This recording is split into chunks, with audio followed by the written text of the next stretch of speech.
Hi hello everyone welcome to my channel Srishti tutorial for maths. ನಾನು ನಿಮ್ಮ ಪರಶುರಾಮ್.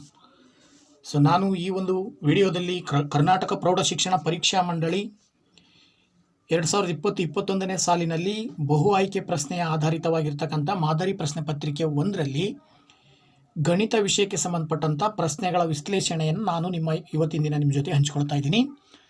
ಮೊದಲ 10 ಪ್ರಶ್ನೆಗಳ ವಿಡಿಯೋ ಹಿಂದಿನ ವಿಡಿಯೋದಲ್ಲಿ ಅದ್ರ ಬಗ್ಗೆ ತಿಳಿಸ್ಕೊಟ್ಟಿದ್ದೀನಿ. ಹಾಗೆಯೇ ಅದರ ಒಂದು ಲಿಂಕ್ ಕೂಡ ಡಿಸ್ಕ್ರಿಪ್ಷನಲ್ಲಿರುತ್ತೆ, ಅದನ್ನು ಕೂಡ ಓಪನ್ ಮಾಡಿ ಆ ವಿಡಿಯೋಸ್ನು ಕೂಡ ನೋಡಿ, ತುಂಬ ಹೆಲ್ಪ್ ಆಗುತ್ತೆ. ಹಾಗೆ ಈಗ 11ನೇ ಪ್ರಶ್ನೆಯಿಂದ ನಾವು ಸ್ಟಾರ್ಟ್ ಮಾಡೋಣ. ದಯವಿಟ್ಟು ಚಾನಲ್ ಸಬ್ಸ್ಕ್ರೈಬ್ ಮಾಡಿಲ್ಲ ಅಂದರೆ ಚಾನಲ್ ಸಬ್ಸ್ಕ್ರೈಬ್ ಮಾಡಿ, ವಿಡಿಯೋಸ್ ಲೈಕ್ ಮಾಡಿ, ಜೊತೆಗೆ ಶೇರ್ ಮಾಡಿ, ಹಾಗೆಯೇ ಕಮೆಂಟ್ ಮಾಡೋದನ್ನು ಮರಿಬೇಡಿ ಅಂತ ಹೇಳ್ತಾ ಈಗ 11ನೇ ಪ್ರಶ್ನೆಯನ್ನು ನೋಡೋಣ. 11ನೇ ಪ್ರಶ್ನೆ ಏನು ಹೇಳುತ್ತೆ? ಓಕೆನಾ ಮಕ್ಕಳೇ? 11ನೇ ಪ್ರಶ್ನೆ ಬಂದುಬಿಟ್ಟು 2x - 3 x + 5 = 0 ವರ್ಗ ಸಮೀಕರಣದ ಒಂದು ಮೂಲವು -5 ಆದಾಗ ಅದರ ಮತ್ತೊಂದು ಮೂಲವು ಅಂತ ಪ್ರಶ್ನೆ. Here one root of the quadratic equation 2x - 3 × x + 5 = 0 is -5, then the other root is ಅಂತ ಕೊಟ್ಟಿದ್ದಾರೆ. ಅಂದರೆ ನಮಗೆ ಗೊತ್ತಿರ್ತಕ್ಕಂಥದ್ದು ಕ್ವಾಡ್ರಾಟಿಕ್ ಈಕ್ವೇಷನ್ ಅಂದರೆ ವರ್ಗ ಸಮೀಕರಣದಲ್ಲಿ ಸಾಮಾನ್ಯವಾಗಿ ಎಷ್ಟು ರೂಟ್ ಬರ್ತವೆ? 2 ರೂಟ್ ಬರ್ತವೆ. ಅಂದರೆ ಎಕ್ಸ್ನ ಬೆಲೆಗಳು 2 ಬರ್ತವೆ. ಅದರಲ್ಲಿ ಒಂದು ಬೆಲೆ ಅವರು ಕೊಟ್ಟಿದ್ದಾರೆ -5, ಇನ್ನೊಂದು ಬೆಲೆಯನ್ನು ನೀವು ಕಂಡುಹಿಡಿಬೇಕು. ಹೇಗೆ ಕಂಡುಹಿಡಿಬಹುದು ಅಂತ ನಾವು ನೋಡೋದಾದರೆ ನೋಡಿ, ಇಲ್ಲಿ 11ನೇ ಪ್ರಶ್ನೆ ಬರ್ಕೊಂಡಿದ್ದೀನಿ ನಾನು. 2x - 3 × x + 5 = 0. ಅವ್ರು ಹೇಳೋ ಪ್ರಕಾರ ನಾವಿಲ್ಲಿ 2 ಅಪವರ್ತನಗಳೇ 2 ಬಂದಿದ್ದಾವೆ, 2 ಫ್ಯಾಕ್ಟರ್ ಇದಾವೆ. ಇವೆರಡನ್ನು ಒಂದೊಂದು ಟೈಮ್ ಈಕ್ವಲ್ ಅಂತ ಕನ್ಸಿಡರ್ ಮಾಡಿದ್ರೆ ನೋಡಿ, ಇಲ್ಲಿ 2x - 3 = 0 ಅಥವಾ x + 5 = 0 ಅಂತ ಬರ್ಕೊಳ್ಬೋದು. ಆಗ ಏನಾಗುತ್ತೆ, ಇಲ್ಲಿ ನಿಮಗೆ ಆ್ಯಕ್ಚುಲಿ ಇದನ್ನು ಕೊಟ್ಬಿಟ್ಟಿದ್ದಾರೆ. ಅವ್ರು ಹೆಂಗೆ ಕೊಟ್ಟಿದ್ದಾರೆ ನೋಡಿ, ಇಲ್ಲಿ x = +5 ಆ ಕಡೆ ಹೋದರೆ -5 ಆಗುತ್ತೆ. ಇದನ್ನು ಕೊಟ್ಟಿದ್ದಾರೆ ಅವರು.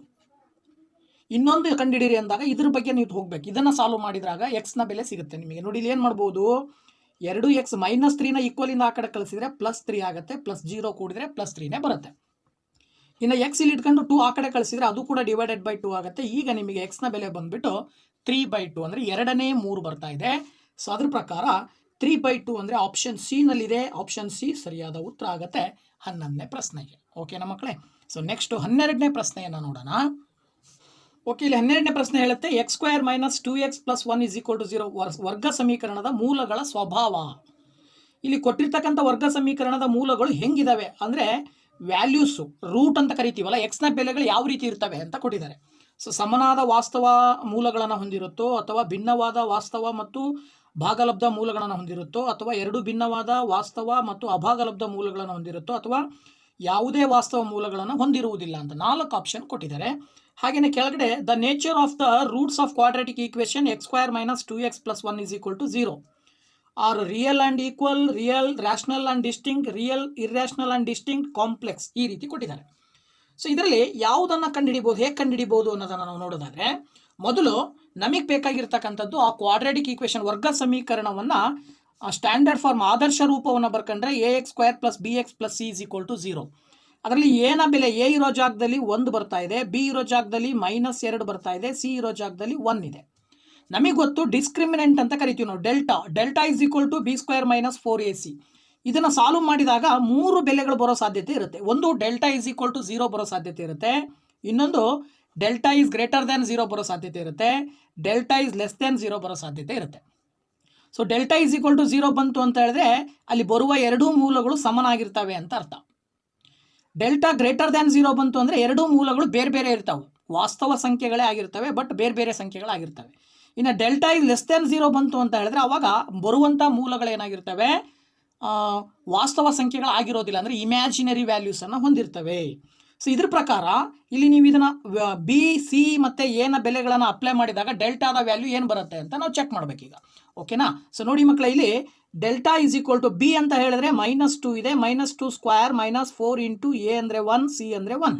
ಆಗ -2ನ ಸ್ಕ್ವೇರ್ ಮಾಡಿದರೆ 4 ಬರುತ್ತೆ, -4 1 4, 4 1 4. ಈಗ +4 - 4 ಕ್ಯಾನ್ಸಲ್ ಆಗಿ ಉತ್ತರ 0 ಬರ್ತಾ ಇದೆ.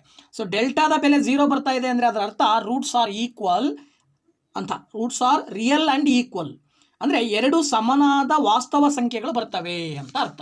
ಅದ್ರ ಪ್ರಕಾರ ಇಲ್ಲಿ ನಿಮಗೆ ಆಪ್ಷನ್ ಎ ಸರಿಯಾದ ಉತ್ತರ ಆಗುತ್ತೆ, 2 ಸಮನಾದ ವಾಸ್ತವ ಮೂಲಗಳನ್ನು ಹೊಂದಿರುತ್ತದೆ. ಹಾಗೆಯೇ ಇಲ್ಲಿ ರಿಯಲ್ ಆ್ಯಂಡ್ ಈಕ್ವಲ್ ಅಂತ ಹೇಳಿ ಬರುತ್ತಲ್ಲ, ರಿಯಲ್ ಆ್ಯಂಡ್ ಈಕ್ವಲ್ ಅಂತಕ್ಕಂಥ ಉತ್ತರ ಸರಿಯಾಗಿರುತ್ತೆ. ಓಕೆನಾ? ನೆಕ್ಸ್ಟ್ ಪ್ರಶ್ನೆಗೆ ಹೋಗೋಣ ನಾವೀಗ. ನೆಕ್ಸ್ಟ್ ಪ್ರಶ್ನೆ ಏನು ಹೇಳುತ್ತೆ?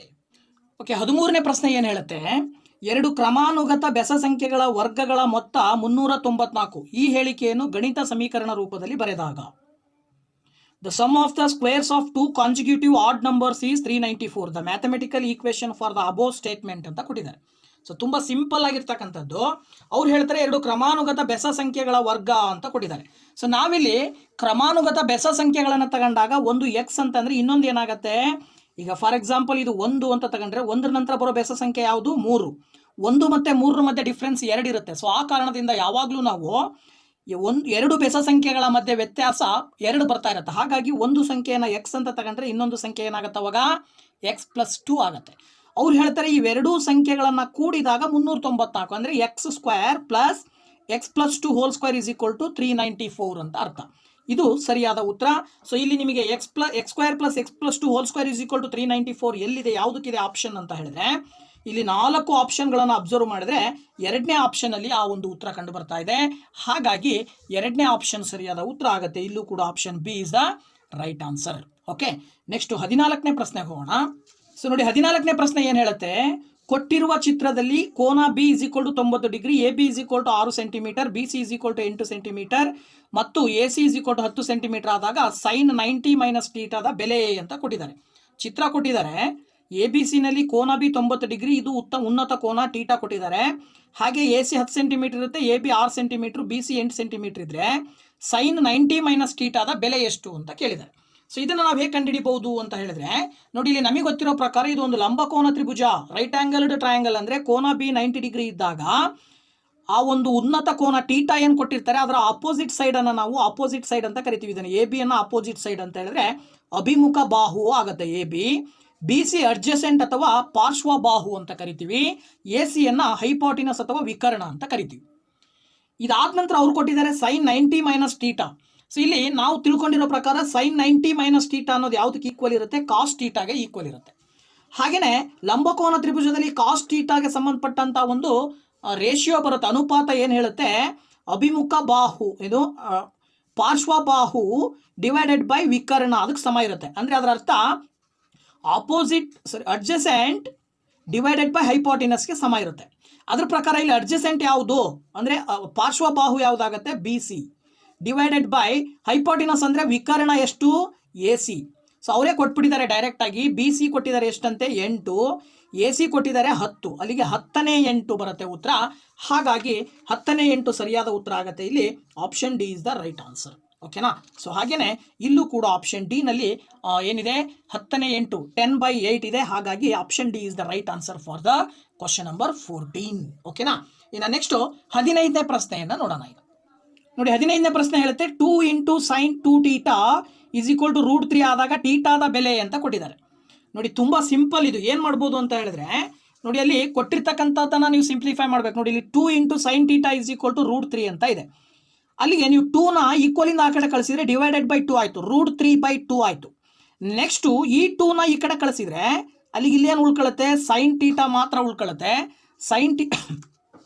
Sign theta is equal to sine 60 degree divided by 2 ಆಗುತ್ತೆ. ಲೆಫ್ಟ್ ಸೈಡಲ್ಲಿರೋ ಸೈನು ರೈಟ್ ಸೈಡಲ್ಲಿರೋ ಸೈನು ಎರಡೂ ಕ್ಯಾನ್ಸಲ್ ಆದರೆ ಇಲ್ಲೇನು ಉಳಿತು, ಥೀಟಾ. ಇಲ್ಲಿ 2ರಿಂದ 60ನ್ನು ಬಾಗಿಸಿದ್ರೆ ನಿಮಗೆ 30 ಡಿಗ್ರಿ ಬರ್ತಾ ಇದೆ. ಹಾಗಾಗಿ ಥೀಟಾದ ವ್ಯಾಲ್ಯೂ ಬಂದು 30 ಡಿಗ್ರಿ ಬಂದಿದೆ. ಸೊ ದಟ್ 15ನೇ ಪ್ರಶ್ನೆಗೆ ಆಪ್ಷನ್ ಸಿ ನಲ್ಲಿ 30 ಡಿಗ್ರಿ ಇದೆ. ಸೊ ಆಪ್ಷನ್ ಸಿ ನಲ್ಲಿ ಇರ್ತಕ್ಕಂಥ 30 degree is the right answer. ಓಕೆನಾ. ನೆಕ್ಸ್ಟ್ 16ನೇ ಪ್ರಶ್ನೆಗೆ ಹೋಗೋಣ. ಓಕೆ ನೋಡಿ ಮಕ್ಕಳಲ್ಲಿ 16ನೇ ಪ್ರಶ್ನೆ ಏನು ಹೇಳುತ್ತೆ, ಓ ಕೇಂದ್ರವುಳ್ಳ ವೃತ್ತದಲ್ಲಿ ಎ ಸಿಯು ವೃತ್ತ ಸ್ಪರ್ಶಕ ಎ ಸ್ಪರ್ಶ ಬಿಂದು O C is equal to 4 centimetre ಮತ್ತು ಕೋನ A C Y is equal to 30 degree ಆದಾಗ ವೃತ್ತದ ತ್ರಿಜ್ಯದ ಉದ್ದವು ಅಂತ ಕೊಟ್ಟಿದ್ದಾರೆ. ಚಿತ್ರ ಕೊಟ್ಟಿದ್ದಾರೆ. ವೃತ್ತ ಓ ಸಿ ಕೊಟ್ಟಿದ್ದಾರೆ 4 ಸೆಂಟಿಮೀಟರ್ ಅಂತೆ, ಎ ಸಿ ಗೊತ್ತಿಲ್ಲ. ನೀವೇನು ಕಂಡುಹಿಡಿಬೇಕು, ಓ ಎ ತ್ರಿಜ್ಯ ಅಂದರೆ ಓ ಎ ಆಗುತ್ತೆ. ಓ ಎದ ಉದ್ದವನ್ನು ಕಂಡುಹಿಡಿಬೇಕು. ಅದ್ರ ಪ್ರಕಾರ ನಾವಿಲ್ಲಿ ಬರ್ಕೊಂಡ್ರೆ ಏನಾಗುತ್ತೆ ನೋಡಿ, ಇಲ್ಲಿ ಈ ಒಂದು ವೃತ್ತ ಮತ್ತು ವೃತ್ತಕ್ಕೆ ಎಳೆದಿರ್ತಕ್ಕಂಥ ಕೋನ, ಇಲ್ಲಿ ಕೊಟ್ಟಿರ್ತಕ್ಕಂಥ ಕೋನವನ್ನು ಥೀಟಾ ಉನ್ನತ ಕೋನ ಅಂತ ಕನ್ಸಿಡರ್ ಮಾಡಿದ್ರೆ ಥೀಟಾದ ಆಪೋಸಿಟ್ ಸೈಡ್ ಏನಾಗುತ್ತೆ, ಇದು ಅಭಿಮುಖ ಬಾಹು ಅಥವಾ ಇದನ್ನು ಆಪೋಸಿಟ್ ಸೈಡ್ ಅಂತ ಕರಿತೀವಿ. ಹಾಗೆಯೇ ಕೆಳಗಡೆದ ಅಡ್ಜಸೆಂಟ್ ಸೈಡು, ಮೇಲ್ಗಡೆದ ಹೈಪಾಟಿನಸ್ ನಾವು ವಿಕರ್ಣ ಅಂತ ಕರಿತೀವಿ. ಅಡ್ಜಸೆಂಟ್ ಸೈಡನ್ನು ಪಾರ್ಶ್ವ ಬಾಹು ಅಂತ ಕರಿತೀವಿ. ಇದ್ರ ಪ್ರಕಾರ ನಿಮಗೆ ಏನು ಕಂಡುಹಿಡಿಯಕ್ಕೆ ಕೇಳಿದರೆ, ಓ ಎ ಕಂಡುಹಿಡಿಯಕ್ಕೆ ಕೇಳಿರೋದ್ರಿಂದ ಹೈಪಾಟಿನಸ್ ವಿಕರ್ಣ ಗಿವನ್ ಕೊಟ್ಟಿರೋದ್ರಿಂದ ಅಭಿಮುಖ ಬಾಹು ಮತ್ತು ವಿಕರ್ಣವನ್ನು ಕೊಟ್ಟಿದ್ದಾರೆ. ಸೊ ಅಭಿಮುಖ ಬಾಹು ವಿಕರ್ಣಕ್ಕೆ ಸಂಬಂಧಪಟ್ಟ ಹಾಗೆ ಟ್ರಿಗ್ನಾಮೆಟ್ರಿನಲ್ಲಿ ಒಂದು ರೇಷಿಯೋ ಯಾವ್ದು ಬರುತ್ತೆ, ಸೈನ್ ಥೀಟಾ ಬರುತ್ತೆ. Sine theta is equal to ಏನಂತೀವಿ, ಆಪೋಸಿಟ್ ಬೈ ಹೈಪಾಟಿನಸ್ ಅಥವಾ ಅಭಿಮುಖ ಬಾಹು ಡಿವೈಡೆಡ್ ಬೈ ವಿಕರ್ಣ ಅಂತ ಕರಿತೀವಿ. ಅದ್ರ ಪ್ರಕಾರ ಅಭಿಮುಖ ಬಾಹು OA ಡಿವೈಡೆಡ್ ಬೈ OC ಅಂತ ತಗೊಂಡ್ರೆ ಥೀಟಾದ ವ್ಯಾಲ್ಯೂ 30 ಡಿಗ್ರಿ ಕೊಟ್ಟಿರೋದ್ರಿಂದ sine 30 degree is equal to OA by OC ಅಂತ ತಗೊಂಡ್ರೆ ಸೈನ್ 30 ಡಿಗ್ರಿಗೆ ನಿಮಗೆ ಚಾರ್ಟಲ್ಲಿ ಬಂದುಬಿಟ್ಟು 30 ಡಿಗ್ರಿನ ವ್ಯಾಲ್ಯೂ ಬಂದು 1/2 ಬರುತ್ತೆ. ಹಾಗೆ OA ಗೊತ್ತಿಲ್ಲ, ಮತ್ತು AC ಕೊಟ್ಟಿದ್ದಾರೆ, ಅವರು OC ಕೊಟ್ಟಿದ್ದಾರೆ 4 ಸೆಂಟಿಮೀಟರ್ ಹಾಕಿದರೆ ಓರೆ ಗುಣಾಕಾರ ಅಥವಾ ಕ್ರಾಸ್ ಮಲ್ಟಿಪ್ಲಿಕೇಶನ್ ಮಾಡಿದ್ರೆ OA into 2 is equal to 1 into 4 ಬರುತ್ತೆ. ಇಲ್ಲಿ ನೇರವಾಗಿ ನೀವು 2ರಿಂದ 4 ಹೊಡೆದ್ರೆ 2 2 4 ಬರ್ತಾ ಇದೆ. ಸೊ ಅಲ್ಲಿ OA ಈಸ್ ಈಕ್ವಲ್ ಟು 1 2 2. OAನ ಬೆಲೆ ಬಂದುಬಿಟ್ಟು ಅಂದರೆ ಆ ವೃತ್ತದ ತ್ರಿಜ್ಯದ ವ್ಯಾಲ್ಯೂ ಬಂದುಬಿಟ್ಟು ಎಷ್ಟು ಬರುತ್ತೆ, 2 ಸೆಂಟಿಮೀಟರ್ ಬರುತ್ತೆ. ಹಾಗಾಗಿ option C ನಲ್ಲಿರ್ತಕ್ಕಂಥ answer ಸರಿಯಾಗಿರುತ್ತೆ.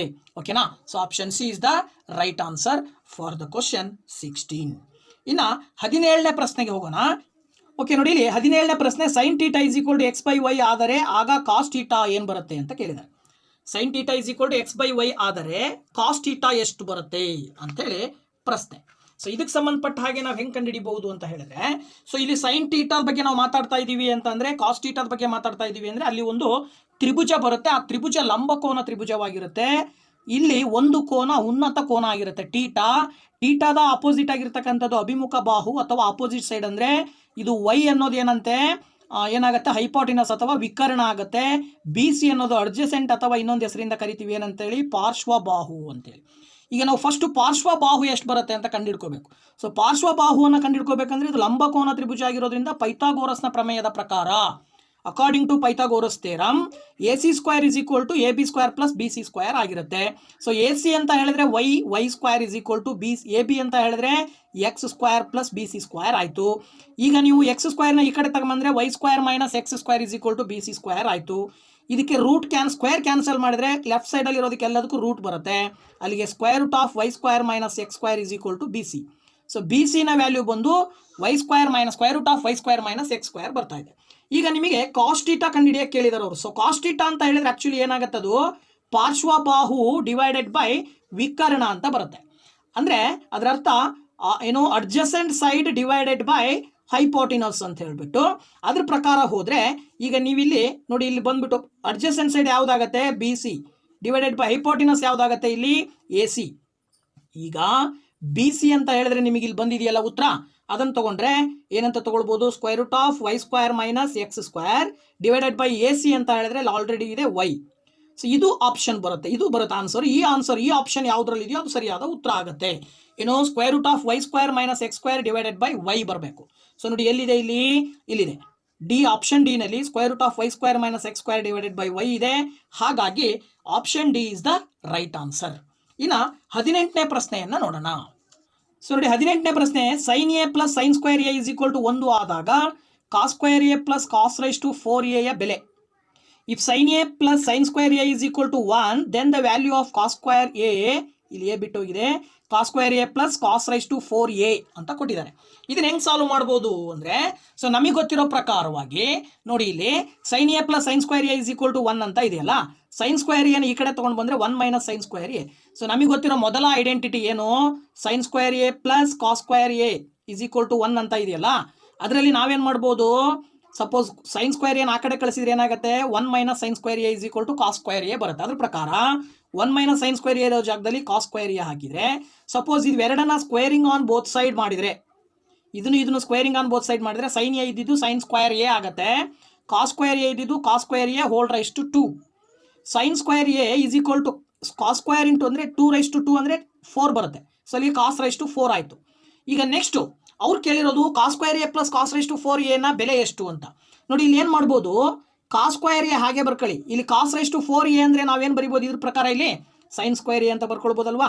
So sin² A ಅಂತ ಬರ್ಕೊಂಡ್ರೆ ನಮಗೆ ಗೊತ್ತಿರೋ ಮೊದಲ ಐಡೆಂಟಿಟಿಯ ಪ್ರಕಾರ cos² A plus sin² A ಅಂದರೆ ಏನಂತ ಬರಿಬೋದು, 1 ಅಂತ ಬರಿಬೋದು.